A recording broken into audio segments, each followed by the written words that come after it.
नमस्कार। देसी में मैं प्राची चतुर्वेदी अपने सभी श्रोताओं का बहुत बहुत स्वागत करती हूँ और पॉडकास्ट को सराहने के लिए धन्यवाद करती हूँ। सभी को रक्षाबंधन की बहुत बहुत शुभकामनाएं।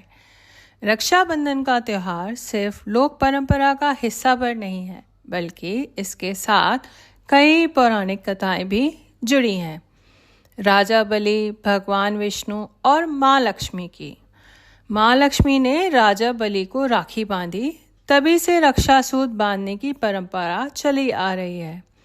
येन बदो बलि राजा दानवेंद्रो महाबला तेन त्वाम प्रतिबध्नामि रक्षे माचल माचलः। बहनें जब भाइयों को राखी बांधें, यह मंत्र का उच्चारण करना चाहिए। जानते हैं इस मंत्र के पीछे की और माँ लक्ष्मी के राखी बांधने की कथा। एक बार दानवों और देवताओं में भीषण युद्ध छिड़ गया, जो 12 वर्षों तक चलता रहा। इस युद्ध में दानवों के राजा बलि ने देवताओं को पराजित कर इंद्र को स्वर्ग से बाहर कर दिया।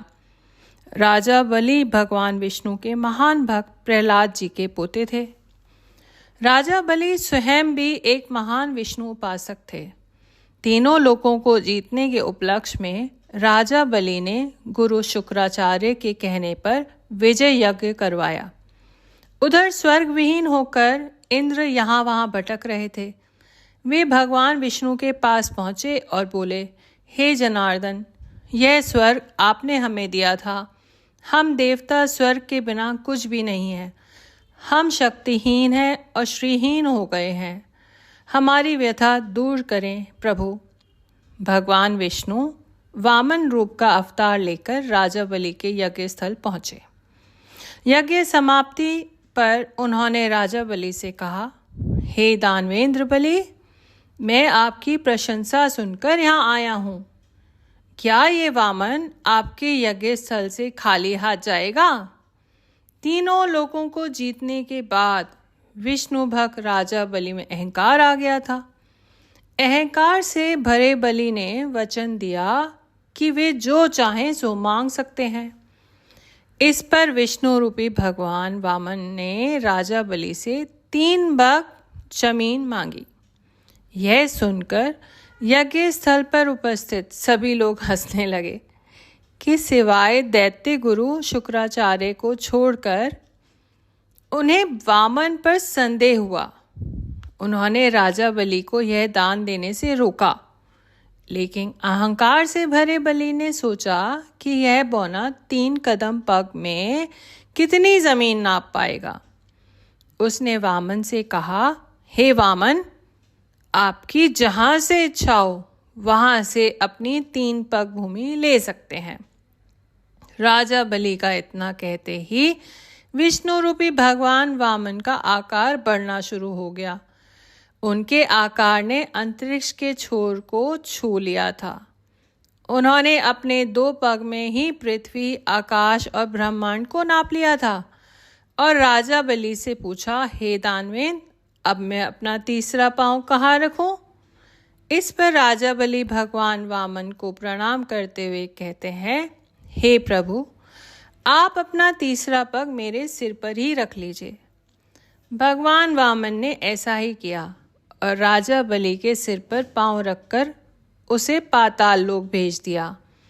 भगवान हमेशा भक्त वत्सल होते हैं। वे अपने सच्चे भक्तों को पीड़ा में नहीं देख पाते। भगवान ने बलि के अहंकार का दमन तो कर दिया था। उन्होंने बलि को पाताल का स्वामी बना दिया और बोले, एक वरदान मांगो। दानवेंद्र बलि।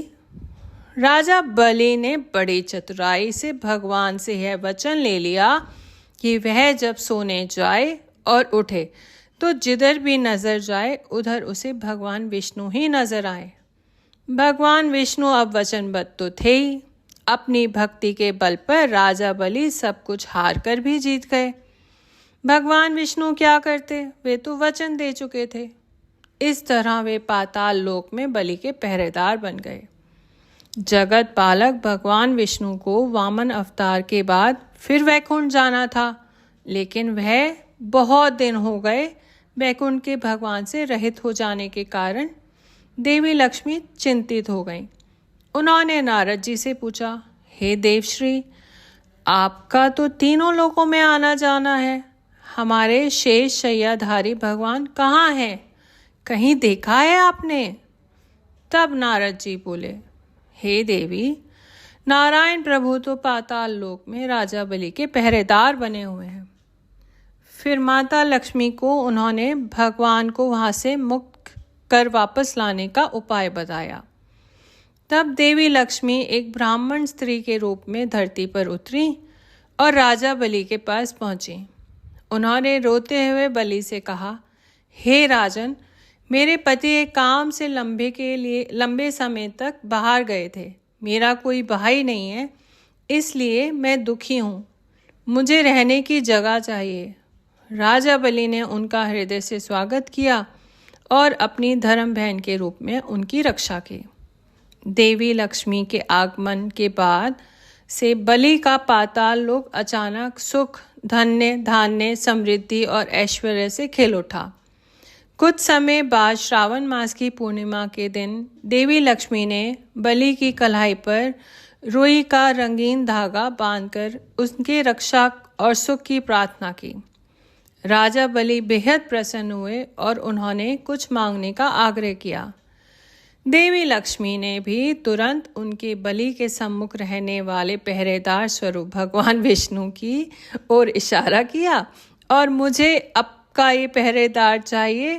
तब राजा बलि ने अपना सही रूप दिखलाने का अनुरोध किया। माँ लक्ष्मी अपने असली रूप में आई और राजा बलि की धर्म परायणता की प्रशंसा की और आशीर्वाद दिया। अपने वचन से बंधे होने से राजा बलि ने भगवान विष्णु को उन्हें वापस कर दिया। देवी लक्ष्मी अपने पति के साथ बैकुंठ आ गईं। जिस दिन यह घटना घटी वह श्रावण मास की पूर्णिमा तिथि थी। तभी से रक्षाबंधन का शुभ दिन मनाया जाने लगा। आशा करती हूँ आपको ये कहानी अच्छी लगी होगी। बताइएगा ज़रूर कैसी लगी। धन्यवाद।